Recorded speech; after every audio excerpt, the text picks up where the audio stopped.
airport dito sa atin, sa Pilipinas. Parang normal na lang ang ganitong mga eksena. Sunduan ng mga kababayan nating nagkajowang AFAM.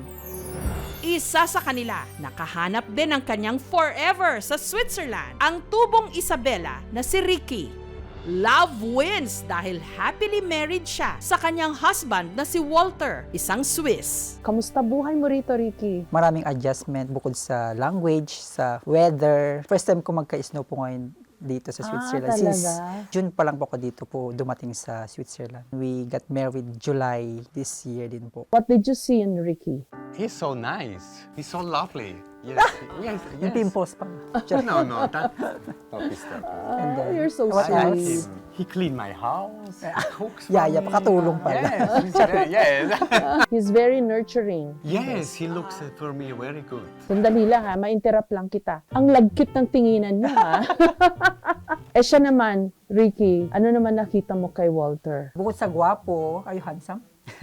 Gwapo, mabait siya, saka matulungin. Katunayan, dahil sa tulong ni Walter, ang dating bahay kubo raw ni Ricky sa Isabela, sementado at 3 floors na ngayon.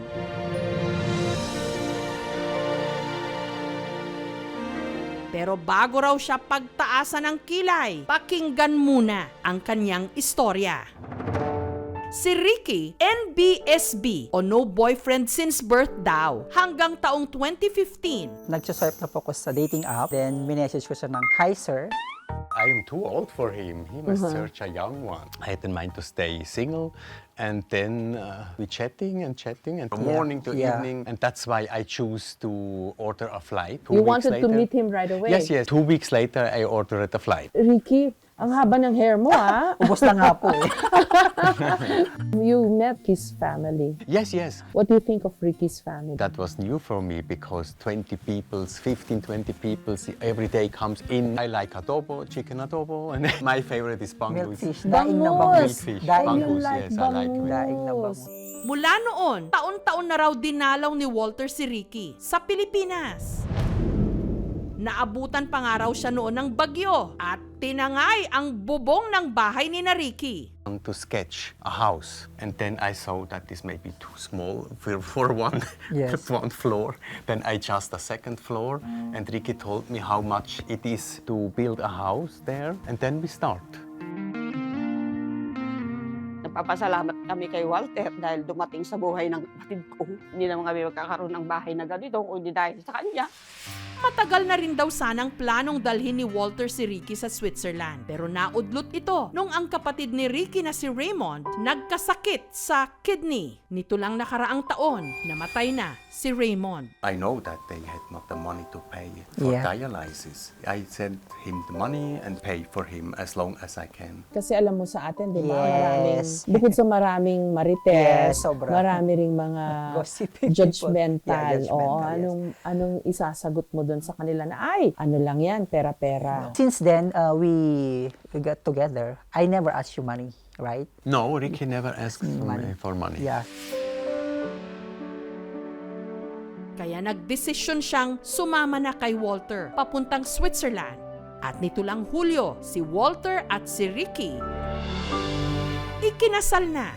Nito lang nakaraang taon kasi ang same-sex marriage sa Switzerland ginawa ng legal. Nagtatrabaho ka ba? 2 months na po. Sa serve ako sa owner restaurant. What else can you look forward to together, Walter? Travel. I will show him Europe. Sana all, Ricky.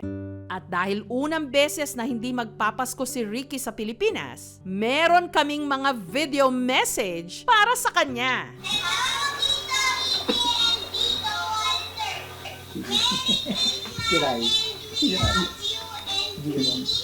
She's like sad, Ate Marley. Salamat sa mga binibigay mo kami na tulong.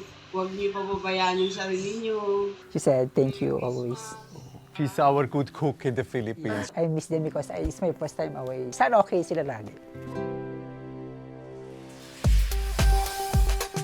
Talaga naman, kinarir mo pa yung hamon. Yes. First time namin mag-Christmas, nag-prepare ako ng hamon for my husband. In fairness, kay Ricky, Yes, ma'am. maabilidad Thank you so ang mga much. Pilipino. Aha. Ham nga, walang duda. At lasang Pinoy ham. May pandesal kasi dito sa hotel, kung saan kami nakabilit dito sa Engelberg, merong Filipino chef, pastry chef, si John. Hi John! Hawak mo yung pandesal na ginawa mo. Wala pa naman ako nakikitang mga Filipino bakeries dito. Super late lang kasi ng mga Filipino community namin dito. Kaya naisipan ko mag-bake ng pandesal. Ang masarap na panulak sa pandesal with ham and queso de bola. Tsokolate, marami dito niyan. Merry Christmas, Walter and Ricky. Thank you for sharing your story with us. Sunta. Okay. Ang mga kababayan nating sina Chantal at Ricky sa gitna ng napakalamig na Switzerland, nakatagpo ng mainit na pagmamahal. Thank you so much mga kapuso. Kung nagustuhan niyo po ang videong ito, subscribe na sa GMA Public Affairs YouTube channel. Don't forget to hit the bell button for our latest updates.